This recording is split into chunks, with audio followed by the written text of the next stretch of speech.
What if I told you that beneath the streets of Washington, D.C., there's a network of underground tunnels and bunkers that most Americans don't know the full extent of? A system that's been confirmed by government officials, documented in declassified files, and designed to keep our government running even if the city above ground becomes uninhabitable. This isn't speculation or conspiracy theory. This is documented fact. And what they've officially acknowledged about what's down there is already incredible.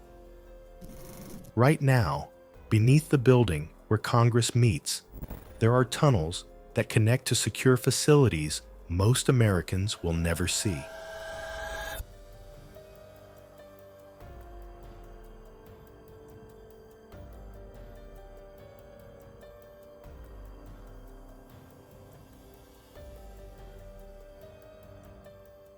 The government has confirmed the existence of underground infrastructure that spans across downtown Washington, D.C., connecting the most important buildings in American government. But here's what makes this fascinating. Most of what we know about these facilities comes not from leaks or conspiracy theories, but from official government documents, congressional testimony, and declassified reports that are available to the public. The scope of what's been built down there, using taxpayer money over the past 70 years, is far more extensive than most people realize. Before we dive into the documented evidence, let me know in the comments if you've ever wondered what's really beneath DC's most important buildings. And if you want to see more videos uncovering the documented secrets our government doesn't advertise, hit that subscribe button now, because we're going deep into declassified files and official records that reveal things most people never learn about. The story begins during World War II, when government planners first realized that Washington, D.C. was vulnerable to attack. But it was the Cold War that turned this concern into a massive construction project that continues to this day. In 1950, President Truman signed the Federal Civil Defense Act, which included provisions for protecting government continuity. While the public focused on fallout shelters and duck and cover drills, the government was quietly planning something much more sophisticated. The first major facility was the White House bunker, which the government finally acknowledged after 9/11. But this wasn't just a simple shelter. It was designed as a fully operational command center that could function independently for extended periods. According to declassified documents from the Eisenhower Presidential Library, the White House bunker project cost over $50 million in 1950s money, equivalent to about $500 million today. That's an enormous amount for what was officially described as a basement renovation. But the White House bunker was just the beginning. In 1958, Congress approved funding for something called the Congressional Continuity Program. The official purpose was to ensure that Congress could continue to function during a national emergency. The program included provisions for secure facilities that could house members of Congress and essential staff for extended periods. These weren't just meeting rooms with thick walls. According to congressional budget records, the facilities included dormitories, cafeterias, medical facilities, and communication centers. The total cost, spread over multiple budget years to avoid attention, exceeded $200 million. Here's where it gets interesting, and this is from official sources. The facilities weren't built as separate bunkers, but as an interconnected system. Declassified Army Corps of Engineers reports from the 1960s show that tunnels were constructed to connect the Capitol building, the White House, and several other key government buildings. But the most revealing document didn't come from a leak or a whistleblower. It came from a routine congressional hearing in 1963.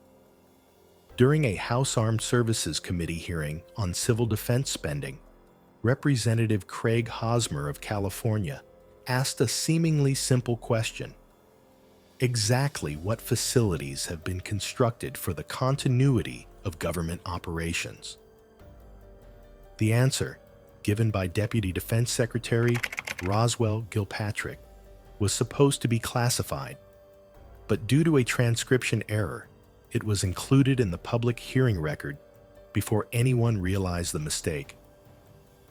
Gilpatrick's response revealed that the government had constructed multiple hardened facilities beneath the National Capital Region that could accommodate essential personnel from all three branches of government and maintain full operational capability for extended periods. When pressed for details, Gilpatrick mentioned underground transportation systems and secure communication networks that connected these facilities. He also referenced something called Project Greek Island, a code name that wouldn't be publicly explained for another 30 years. The hearing transcript was quietly recalled and classified, but not before several reporters had obtained copies. However, the story was largely ignored by the media at the time, dismissed as routine Cold War precautions. What we know now is that Project Greek Island was far more extensive than anyone imagined in 1963. In 1992, following the end of the Cold War, the Washington Post revealed details about a massive underground bunker built beneath the Greenbrier Resort in West Virginia. This facility, constructed in the 1960s, was designed to house the entire U.S. Congress during a nuclear war. But here's the key detail that connects back to Washington, D.C. The Greenbrier bunker wasn't meant to be used independently. According to declassified documents, it was part of a network of facilities connected by secure communication systems and, according to some reports, physical transportation links. The Greenbrier facility cost over $14 million to build in 1960s money, and it was maintained in operational readiness for 30 years. If the government was willing to spend that much on a backup facility 250 miles away from D.C., what were they building directly beneath the Capitol? The answer started to emerge in the 1990s, thanks to the Freedom of Information Act and the end of the Cold War classification reviews. In 1994, the General Accounting Office published a report on government continuity programs that had been requested by Congress as part of post-Cold War budget reviews. The report, titled Continuity of Government, Current Status and Future Challenges, contained information that had never been made public before. According to the GAO report, the government had spent over $2.3 billion between 1955 and 1990 on hardened facilities and secure transportation systems in the National Capital Region. The report noted that these facilities were designed to support essential government functions and included multiple interconnected sites. The report also mentioned something called the Metro 2 system, a reference to secure underground transportation that was separate from DC's public metro system. While the report didn't provide details, it confirmed that such a system existed and was maintained by the Defense Department. But the most significant revelation came from an unexpected source: a lawsuit filed by construction workers seeking compensation for health problems they claimed were caused by their work on classified government projects. In 1997, a group of 47 construction workers filed suit against several government contractors, claiming they had been exposed to hazardous materials while working on underground construction projects in the DC area between 1975 and 1985. The workers were seeking medical compensation and had to describe their work in detail to establish their claims. According to court documents, these workers had been involved in excavating and constructing facilities described as multi-level hardened structures beneath several government buildings in downtown DC. The projects included advanced ventilation systems, electromagnetic pulse protection, and independent power generation capabilities. One worker, whose testimony is part of the public court record, described excavating chambers large enough to park several buses and installing blast doors that required hydraulic systems to operate. Another described working on rail systems that were nothing like the regular metro. The lawsuit was eventually settled out of court, with the workers receiving compensation but being required to sign agreements limiting what they could say publicly about their work. However, their initial testimonies are part of the permanent court record and provide the most detailed first-hand accounts of the scope of underground construction in DC. Now, you might be wondering, if these facilities are so extensive, how do government officials actually access them? The answer to that question reveals just how integrated this underground system really is. The clearest picture of how the underground DC system actually works came from the government's own response to September 11th, 2001. Within hours of the attacks, key government officials disappeared from public view. The official explanation was that they had been taken to secure, undisclosed locations. But congressional testimony and official reports from the 9/11 Commission provide specific details about where they went and how they got there. According to the 9/11 Commission report, Vice President Cheney was taken to the Presidential Emergency Operations Center beneath the White House.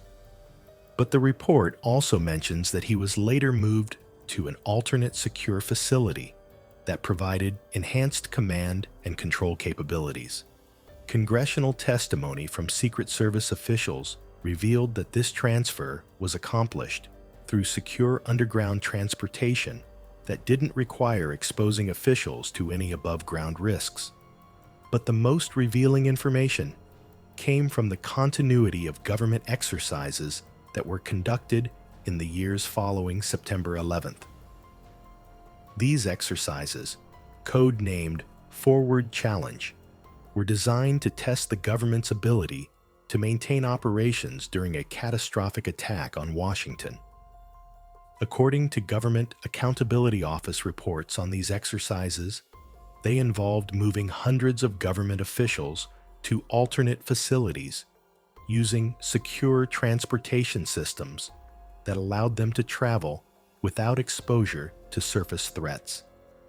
The GAO reports note that these facilities included full operational capabilities, including secure communications, data processing centers, and residential areas that could support personnel for extended periods.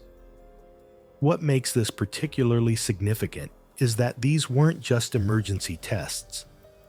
According to budget documents, the government spends millions of dollars every year maintaining these facilities in constant operational readiness. The Department of Homeland Security's annual budget includes a line item for continuity facility operations that averages about $50 million per year. That's not construction costs. That's just the annual operating budget to keep existing facilities ready for use.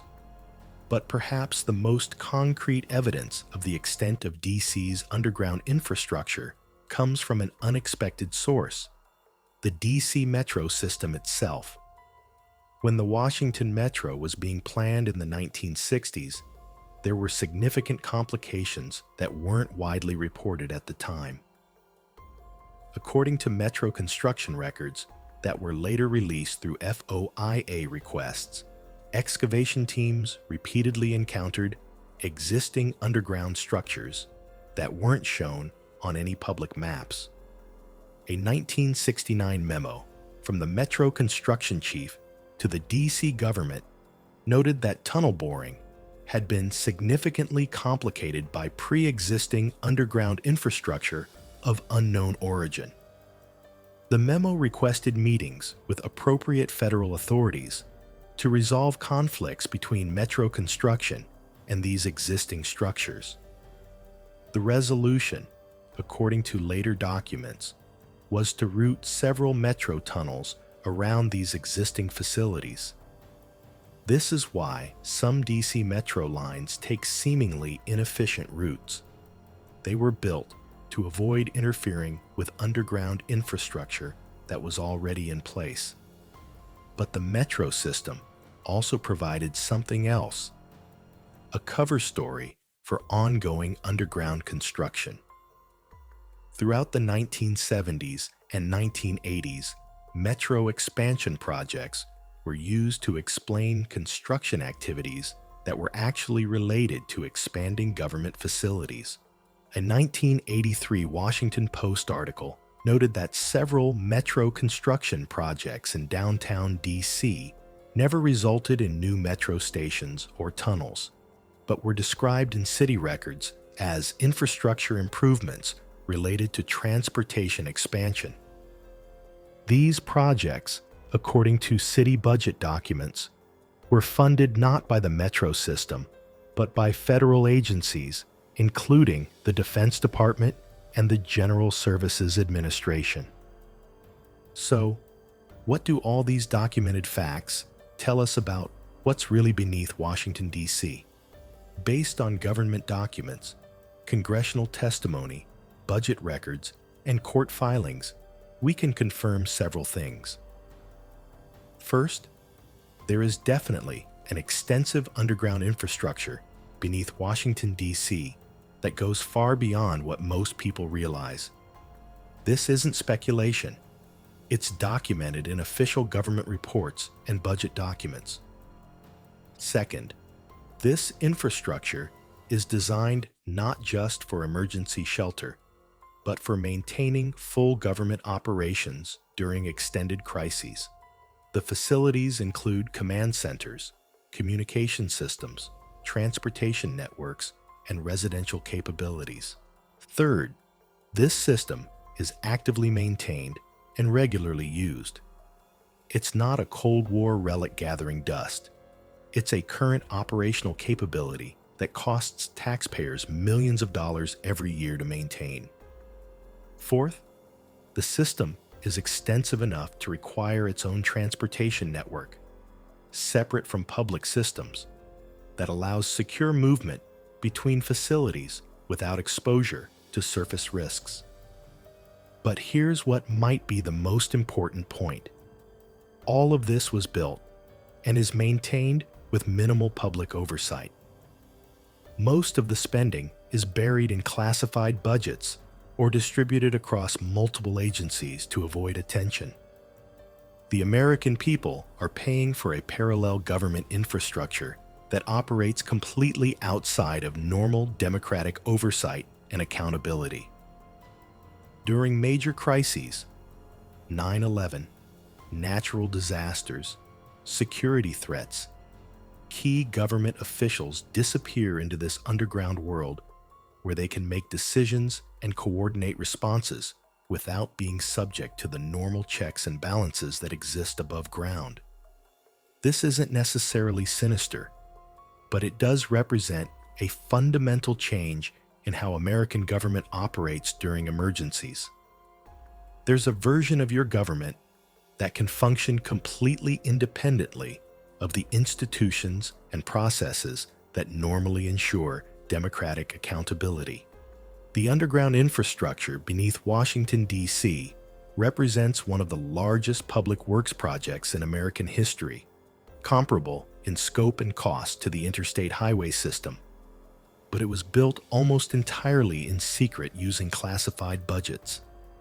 And unlike highways or other public infrastructure, this system is designed to serve only a very small number of people, the government officials who are deemed essential enough to have access during a crisis. The question isn't whether this infrastructure exists. The documentary evidence is overwhelming. The question is whether this represents appropriate preparation for genuine emergencies, or whether it creates a shadow government that can operate outside of democratic controls.